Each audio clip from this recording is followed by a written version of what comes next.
It's the summer of 2025, and the weather has been crazy, Evan. It has been Oh my! almost historic weather, historic rainfall, crazy thunderstorms. It's Every been crazy. night. It Just seems about. every night, every Yeah. weekend, which then would impose some different risks and some things that homeowners would be facing. Exactly. So I have some questions about weather and insurance.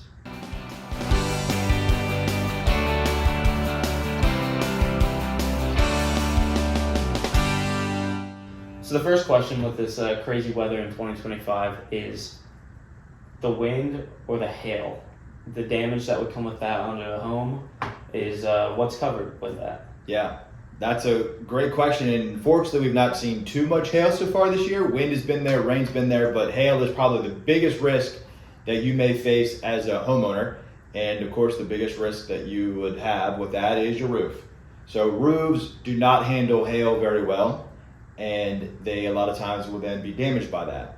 The thing to watch out for is we call them predatory contractors or storm chasers. And as soon as a hailstorm rolls through, you'll see about 20 trucks pull up with their stuff on the side, their lettering, saying, hey, we'll get you a free roof. Let me go on your roof, sign this contract quick, and we'll get you a free roof. Don't. Ask somebody. You make the call first and find a reputable roofer that you know that can come on your roof to make sure there is damage. A lot of times they will go up, of course, find damage because they get paid off commission on how many roofs they sell, not how well they treat you as a homeowner, and their contracts can be crazy. So we'd recommend if you have hail damage or if you have a hailstorm, call a local roofer that you know, that you recognize, and that has great reviews. Have them come out and inspect your home for hail damage. If there's hail damage, you pay your property deductible, and then the rest of the roof is paid for by the insurance company, which is great. Great. What about if my car gets damaged by hail damage? Oh, a car, that is a comprehensive claim. So we kind of explain comprehensive as things that are not your fault. So a collision would be you hit something, whether it's another car, a tree, a mailbox, that's a collision claim. Comprehensive is like hail. So nothing you can do about it. And so you would pay your comprehensive deductible, and then your car would be fixed if it could, or replaced if the damage is bad enough for a new vehicle. Okay, great to know. Yeah. So then I guess lightning's another thing that comes in storms. Lightning hits a electrical line, it falls on your house, it hits your house, and it starts a fire. Starts a fire. Yeah, how does insurance treat that? Yeah, that's tough. I mean, that would be a full-on, you have a fire, that's a covered peril by your insurance policy. And so you would then have the repair for any damage or full replacement of your home.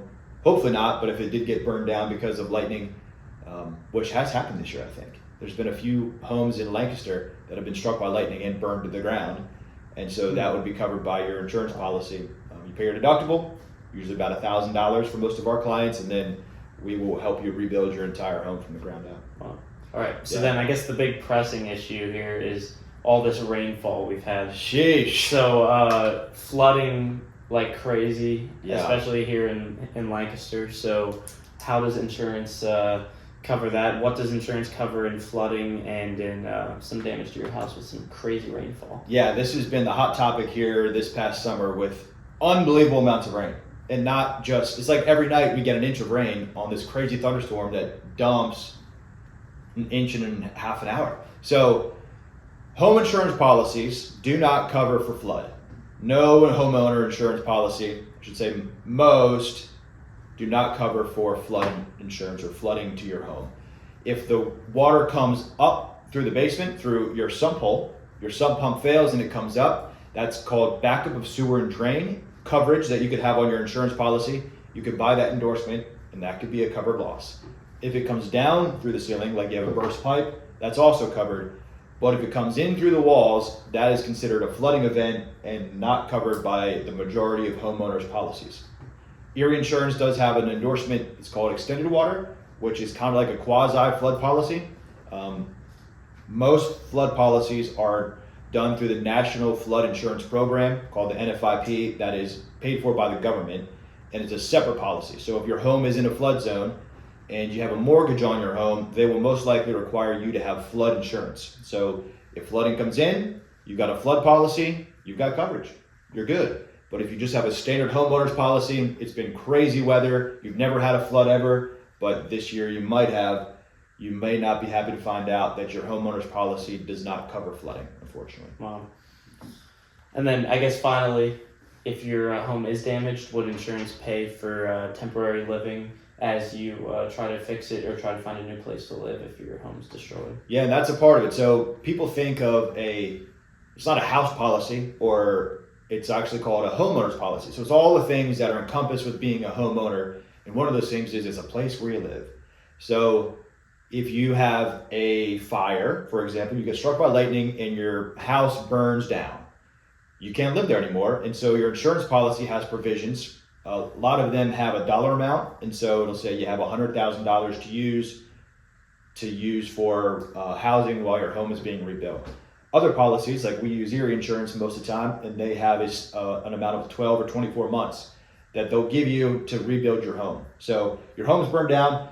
Initially, it's chaos and panic, and we'll get you in a hotel room or someplace safe that you can start to rebuild things. And then if it's going to take a year and a half, usually these days, to rebuild a home after investigations are done, then the insurance company could rent you a home, and you could live in a home while your home is being rebuilt. And so you're good, you have a place to stay, you're not homeless, thanks to your insurance company to pay for those while you're being rebuilt. Great. Yeah. Yeah. So yeah, crazy weather in 2025. It's good to sit down with your insurance agent just to make sure you know what you have. Do you have flood insurance provisions on your policy? Do you not? Do you need a flood policy? Do you have enough loss of use for your home, a place to stay? Is it 24 months? Is that enough? So just sit down with your insurance agent and work through the different scenarios of, hey, here's my home, I'm in Lidditz, or I'm in Mannheim, or I'm in Lancaster. What are the risks that I have, and am I covered for those risks? Great, yeah. Thanks for watching.